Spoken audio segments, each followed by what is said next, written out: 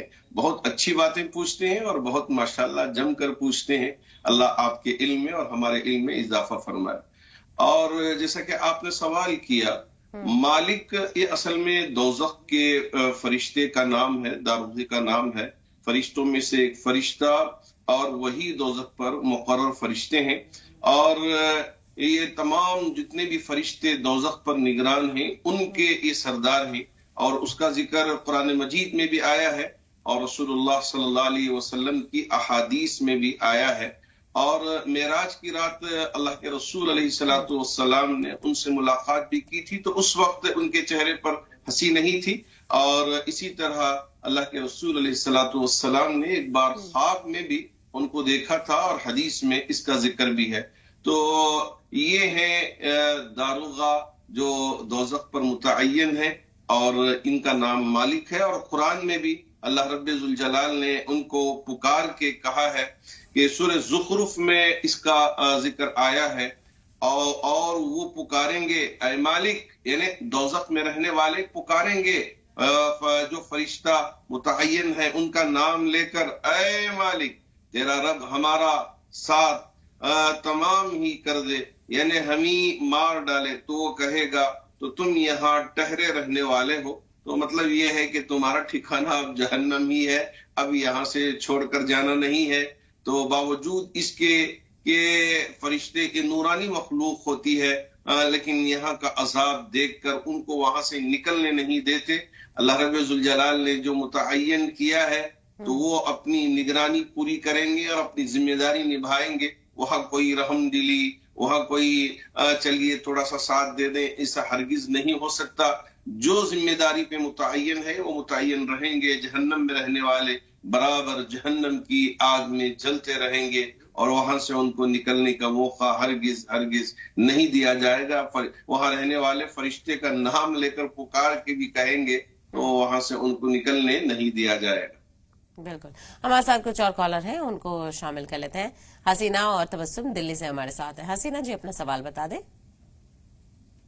السلام علیکم. وعلیکم السلام. جی ماشاءاللہ بہترین موضوع ہے آج آپ کا، روح اور جسم کو طاقتور اور روح مضبوط. جی میں یہ کہنا چاہتی ہوں جیسے کہ ہمارے بھائی غلام رسول بھائی صاحب بہت دنوں بعد ہمیں اسکرین پر دکھ رہے ہیں، آئے ہیں آپ پروگرام میں، تو وہ دیکھ کے بہت بہت خوشی ہوئی مجھے آپ کو. میں یہ کہنا چاہتی ہوں جیسے کہ نبی پاک رحمت حضرت محمد مصطفیٰ صلی اللہ علیہ وسلم اللہ کے حبیب، ہمارے آخری نبی، ان کے حسن کا تذکرہ میں جناب غلام رسول صاحب سے سننا چاہتی ہوں. جی جزاک اللہ. ٹھیک ہے، اس کے لیے ابھی تھوڑا سا آپ انتظار کریں. تبسم جی بھی اپنا سوال بتائیں. السلام علیکم. میرا سوال غلام رسول صاحب سے ہے. آج بہت دنوں میں دیکھے، مجھے بہت اچھا لگا. آپ بولتے بہت اچھے ہیں، پروننسیشن بھی بہت اچھا ہے، اور ینگ ہیں تو بچوں کو آپ جس طرح کے اگزامپل دیتے ہیں تو ہم بچوں کو آپ کے اگزامپل سے ہی سمجھاتے ہیں اس لیے. اور میرا سوال یہ ہے کہ ایک تو یہ مجھے بتائیں تھوڑا سا کہ جو 16 سیدوں کے روزے ہیں ان کا کیا ہے معنی اور کیا ان کی فضیلت ہے. دوسرا مجھے یہ بتائیں کہ جیسے ابھی ہمارے جو بچے آج کی جنریشن میں اتنا کمپٹیشن ہے، اتنی سب چیزیں ہیں، اور کئی بار کیا ہوتے ہیں بچے جابس میں، اسکول میں ہیں، تو ان کی جمعے کی نماز ٹائم پہ نہیں وہ پڑھ پاتے ہیں، بڑا مشکل ہوتا ہے نکلنا. تو کیا ایسے میں گرلس تو پڑھ لیتے ہیں اپنے جہاں پر بھی ہیں، بوائز بھی اپنا جہاں ہیں وہاں پہ وہ اگر پڑھ لیں، یا پھر ہر بار ان کو چھٹی نہیں مل پاتی، تو پھر کیسے یہ سب چلے گا؟ کیسے یہ پریشانی کو ہم کم کر سکتے ہیں، یا بعد میں پڑھ لیں، خود وہ نکل جاتی ہے جماعت؟ تو کیسے یہ تھوڑا سا بتا دیں. بتا چکے ہیں کہ خاص کر کے مردوں کے لیے جمعے کی نماز جو ہے وہ جماعت کے ساتھ ہی ہوتی ہے.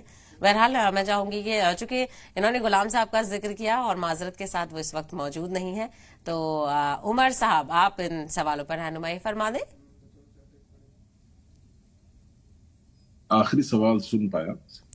جو نماز جمعہ کے سلسلے میں آپ نے سوال کیا تھا، سلسلے میں 2 باتیں یاد رکھنی چاہیے. سب سے پہلی بات یہ ہے کہ نماز جمعہ انفرادی نماز نہیں ہے، یعنی انڈیویجولز اگر تنہا اپنے آپ نماز پڑھنا چاہیں جمعہ کی تو اس طرح جمعہ کی نماز ادا نہیں ہوتی ہے، بلکہ جمعہ کے لیے جماعت شرط ہے. اور جماعت کا مطلب یہ ہے کہ امام ہو اور اس کے ساتھ ساتھ کم سے کم 3 مقتدی ہوں، تو اس کے بغیر جمعہ قائم نہیں ہوتا. نمبر 1.